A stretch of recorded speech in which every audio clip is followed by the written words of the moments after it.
Why do video games exist? To be played by people. But currently my game can only be played by me, which is a problem, because I'm not making it for me. Well, I am, but I'm making it for y'all too. Hey everyone, Uni here, and welcome back to another devlog. Today I'll be talking about how I painfully patch, polished, and corner cut my way into releasing a public build of my game. Also, I'm sorry about how loud the background music was on my last devlog. I know it was a while ago, but I was doing the editing at like 11 PM and I forgot to turn the volume down on that. Anyway, I'm getting distracted. So the natural place to start was the patching of problems, like, okay, I'll start with that whole per thing. I noticed I've been doing a lot of per words just there for some reason. Anyway, yeah, I'll stop with that and fix the bug that was causing enemies to spawn half outside the map sometimes, which is a problem. Then I took a look at my big list of things to put in my game and took all the ones that I thought were essential for a release and put them into a different list, which turned out to be completely useless looking back at it. But in all honesty, in the interest of wanting to get this release out, I cut a lot of corners, meaning the game is currently just a bit of a sandbox, and it's likely to stay that way until the next build. I'm sorry, what? I can't read. And it should be noted that I won't be releasing these constantly, maybe only like once every few months or so, because I want it to feel like there's a lot of progress between each one, because that's what there will be. But I suppose that to log my progress, I need to talk about my progress. And the first thing I did was make an excuse for the town to be empty. So I drew up a notice board on the town map, added an interaction point to it, so when you go up to it, it tells you that everybody's gone on a fishing holiday and, well, you can read it. Looking back at my to-do list, the first thing listed is to make the enemies have invincibility frames, which will make melee combat feel more like it does in most games, where health will be depleted in a chunk instead of being drained over like a couple of seconds. Although, thinking about it, that could be a weapon special effect. Anyway, I added the variable, inserted some calculations, and now I shall use this piece of plant to demonstrate that they only lose a bit of health at a time, so now we can take that off our list. I'm just going to take a quick break from all that serious stuff to show you some concept art I've been doing, which will play a part in the game at some point, but I'll talk about that in a future devlog when I make it a thing. I have done more, but I don't want to show you more because spoilers, and it would ruin my intended use for them in the game. And now back over to serious Uni dealing with serious problems. The next thing on my list was more power-ups, but the only ones I could think of at the time was a shield, which would increase your invincibility frames, so I drew up an icon in paint.net and added it to the game, and hoped that future me would think of more.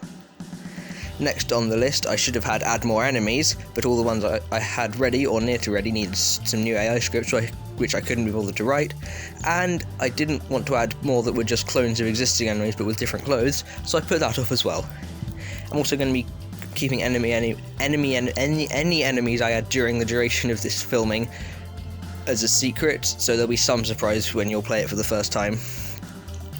Next up was removing all the features used for debugging purposes, such as the lack of darkness where there should be darkness, and all the random print functions littered throughout the code. Next up, my list said optimization, but that's the thing I usually do as I'm going through, although on this occasion I looked through the code which I thought could be optimized and did so where I could, so it runs a bit quicker now. Also, here I considered trying to make animations for the eye monsters, because they're currently the only enemy that needs them. Everything else can justifiably glide around as it does. And the first step in making animations is, in this type of system, to draw the sprites, which I did, obviously. Why would you expect me to have done anything else? I also forgot to record the drawing, sorry about that. But before we move on to how I implemented those, we will be taking a quick break to look at my old ecospheres. Those of you who've been with the channel for a few months might recognise these things, as I showed them at the start of lockdown and I've not shown them in a while, so here they are. So this one was our most recent addition, even though it was quite a long time ago now, as well. The crystals that are growing all over it are still growing strongly in there. You can see that properly. All those spiky bits I worked out they're salt crystals, but that's good. This thing is still just a dead marsh. I mean, look at that.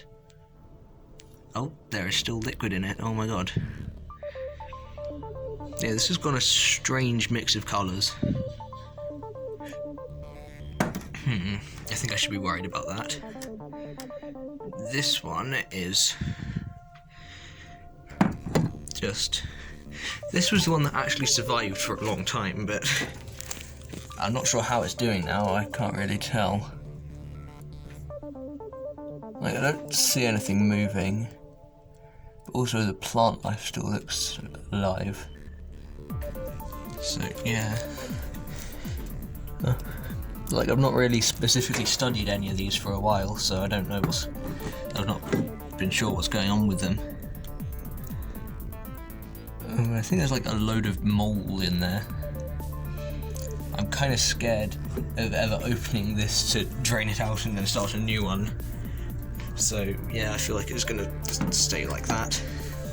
And then we have this one, which is just some very dry grass.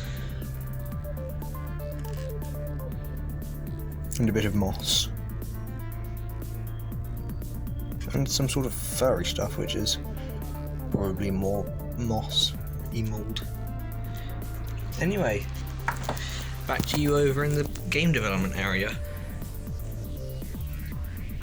Now back to our regularly scheduled programming. I basically used the same system as the player where hang on, what? Is that the same thing I was talking about? Oh yeah, I was talking about how I did the enemies. I basically used the same system as the player where every so many ticks of the clock it switches the sprite that's being displayed.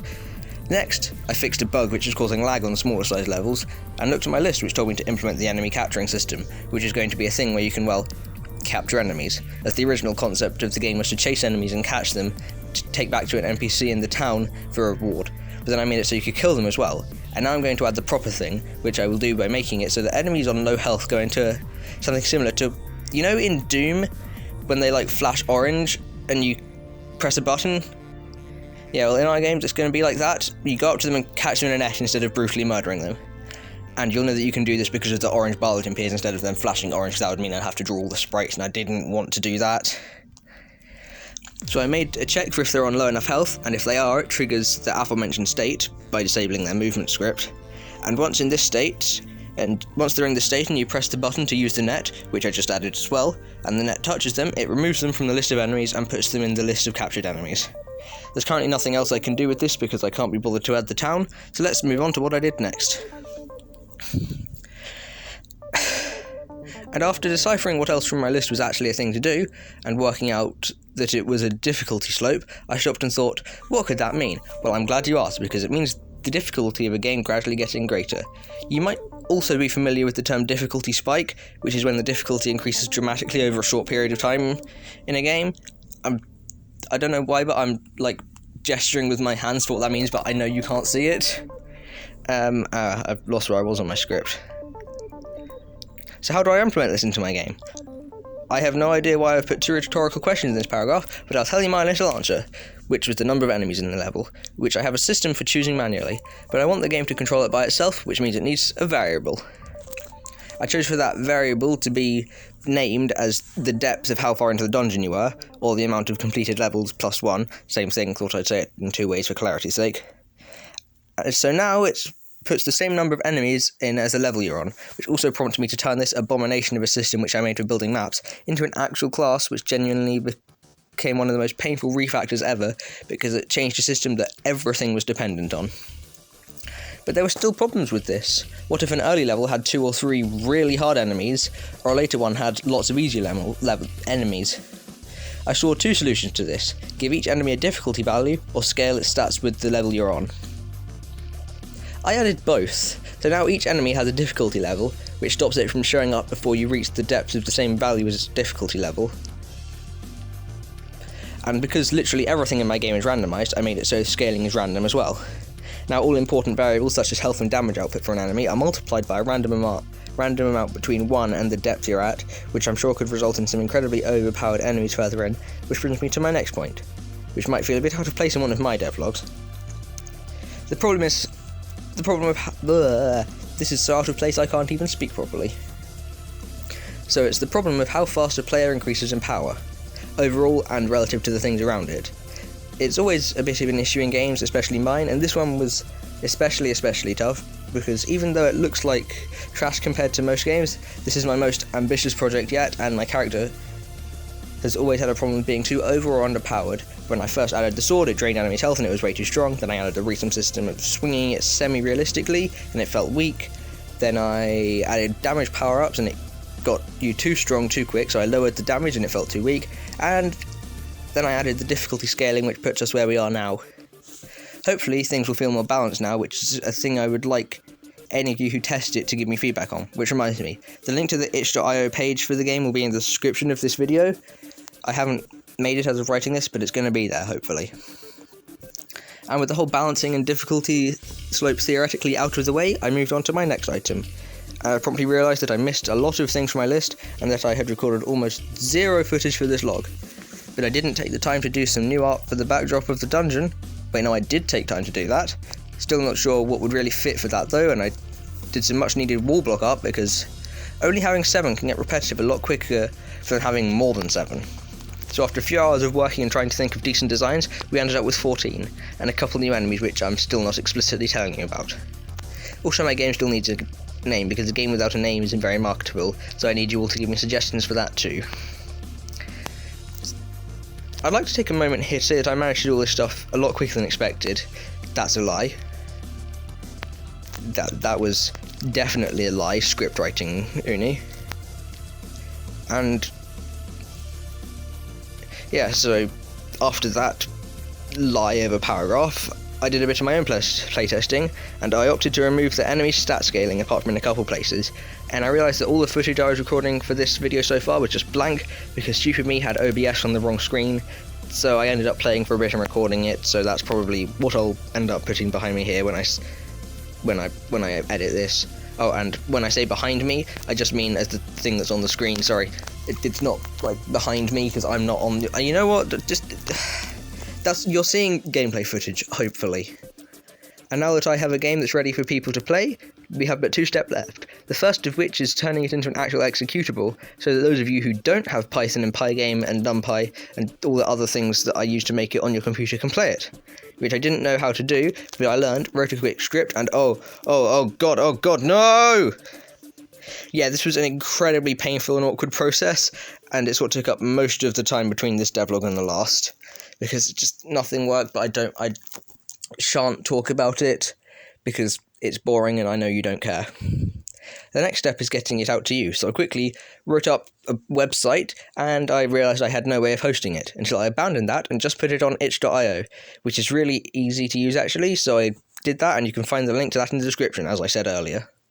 And with that all said and done, I think it's time for this video to come to a close. So thank you all so much for sticking around to the end. I love you all and I will see you next time, whenever that may be. Goodbye!